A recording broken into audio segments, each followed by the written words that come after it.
Hi guys, LiberAnarchy here, and I was having some rambly thoughts tonight, and I was thinking, among other things, about otherkin and how some of the otherkin often tagged as having something called Elven Princess Syndrome.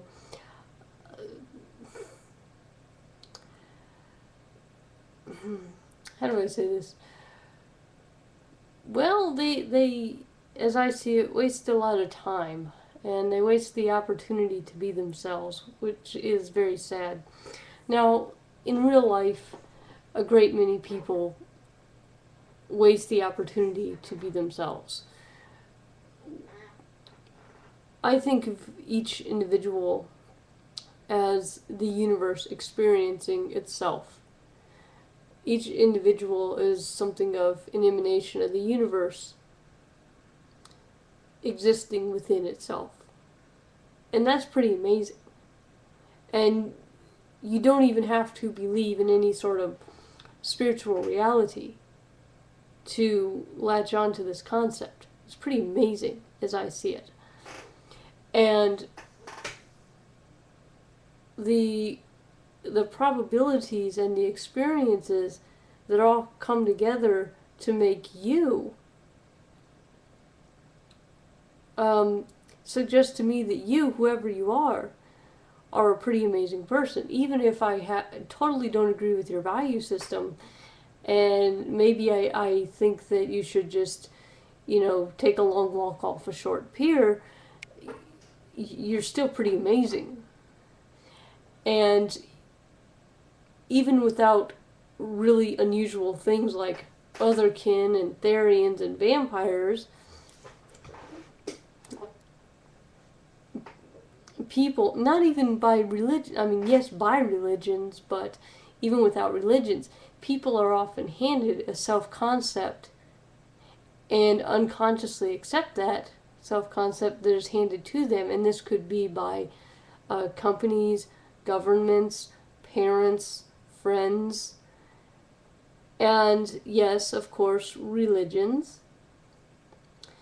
And sometimes these religions keep doing it for thousands and thousands of years.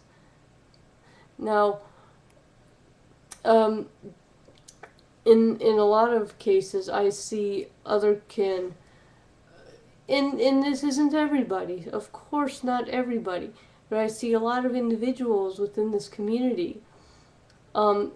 Here's what I will say: even the ones that are batshit crazy, or even the ones that are role-playing or just trolling the forums and just making shit up to laugh at the rest of us, I will say this for you guys: you're being original. And frankly, a lot of the people on other forums, like Christian forums, etc., they're not being very original. Maybe they'll make shit up, but they're not being too original about it. Alright? Or maybe they're actually not being themselves, but they're not being original.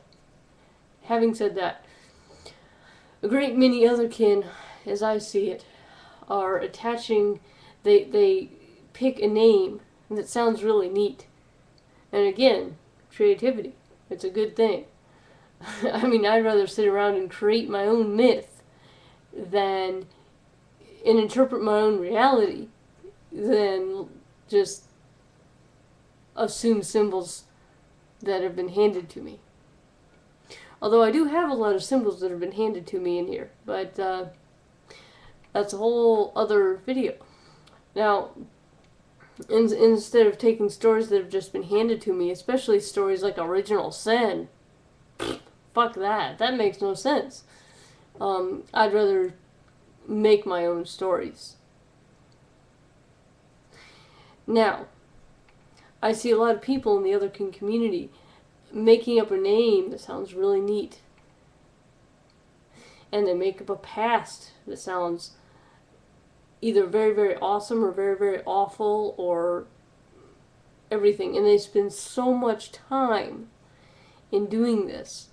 And I'm sitting here thinking, how on earth could anyone remember this past life that interestingly happens to resemble Avatar and Lord of the Rings and bits from Star Wars and so on and so forth?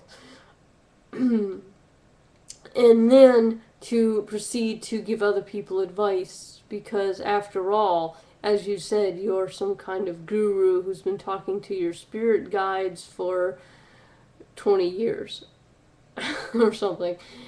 In fact, there was a person recently in a chat room that, we disagreed on something.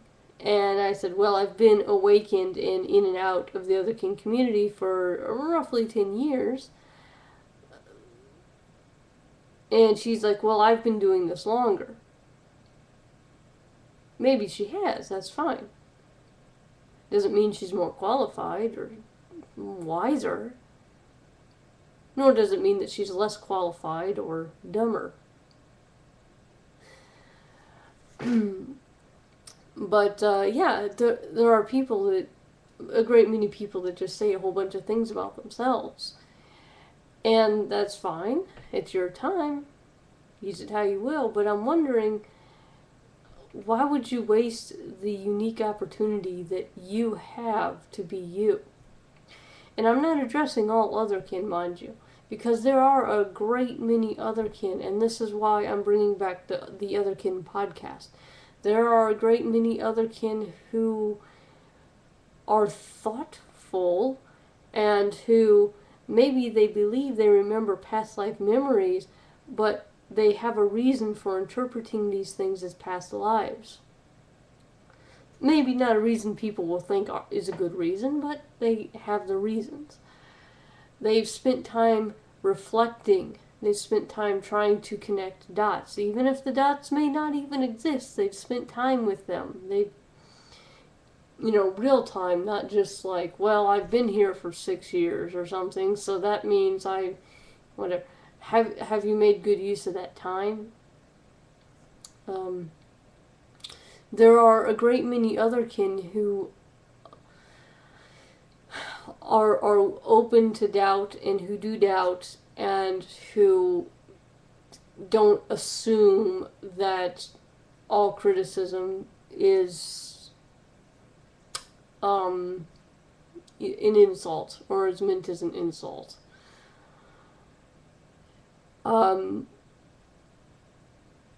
If people want to laugh at me because I'm having tactile hallucinations right now, back here, that's fine. It's funny that, speak of the devil right now, and hello, phantom limbs, cool. And that's fine, because it's strange, it's unusual.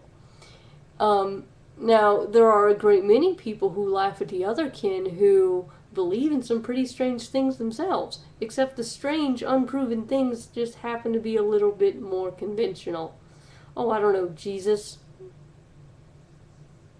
Or the pagans that laugh at the otherkin will believe in this huge, pantheon of gods that hasn't been proven to exist scientifically, but they believe in that. But because it's older, it's less crazy than somebody sitting down and making their own story.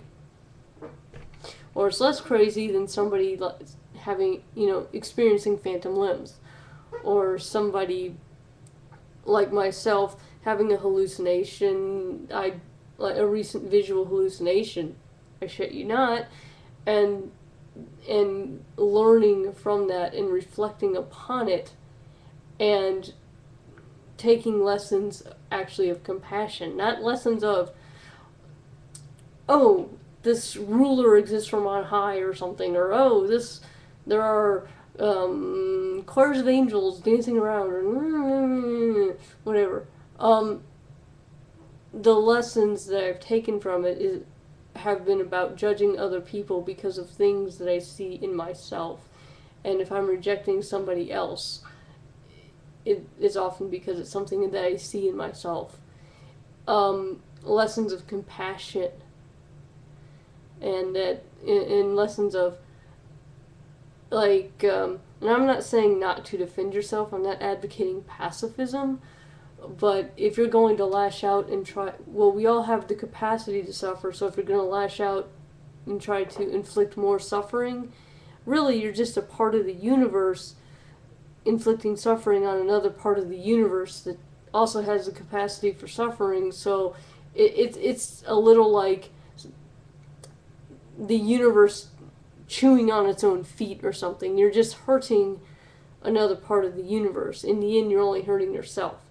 Now, self-defense, I think, is a bit different, but if you're just lashing out at people. So, yeah, I've learned a bit of empathy. I've reflected upon it, and then I've taken things from it that can be applied in real life. This isn't just like, oh shit, I saw this, had that sensation, this dream, this vision, this whatever. Therefore, I must be this label, and there's this realm over here, and I had a past life there, and I'm just as great and powerful. Well, I am great and powerful, and so are you. That's just it. So are you. But that, yeah, whole nother rant. But anyway, so are you. You're great and powerful. Just saying. Yeah, and like running off at the mouth. Ooh, look how special I am.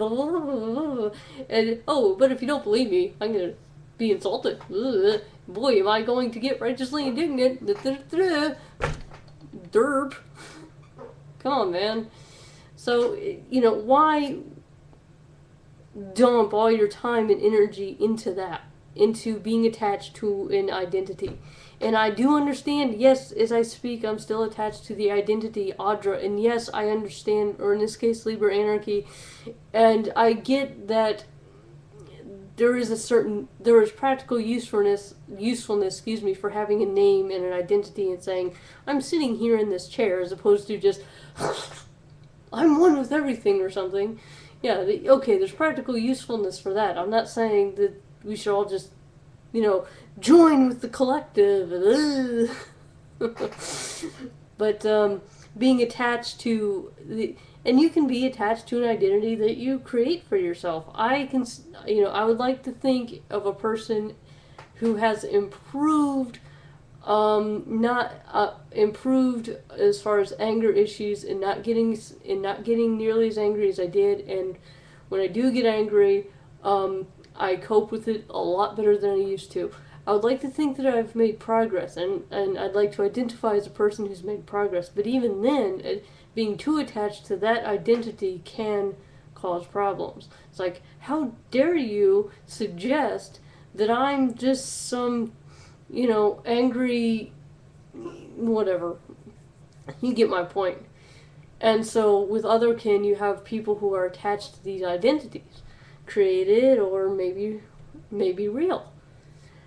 And to a certain degree, as far in my own mind, in my own consciousness, it is real for me, but that doesn't mean that it's real for anybody else. And that doesn't mean that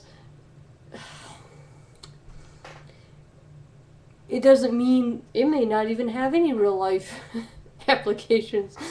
Yeah, sorry, it's whatever. But the point is, if you get too attached to an identity, other kin or any other identity, if you get too attached, you get to a point where you're not even being you anymore. Okay? And you're missing out on an opportunity to be yourself, which is extremely sad because you're amazing. Okay? That is my rambly rant at 3 a.m. or 4 a.m. 3:50, motherfuckers, because this could only come at 3:50 in the morning. Of course. Yowza. So on that note, know thyself, love thyself, and don't be afraid of being judged. There is no hell. And don't be afraid of being loved. Okay?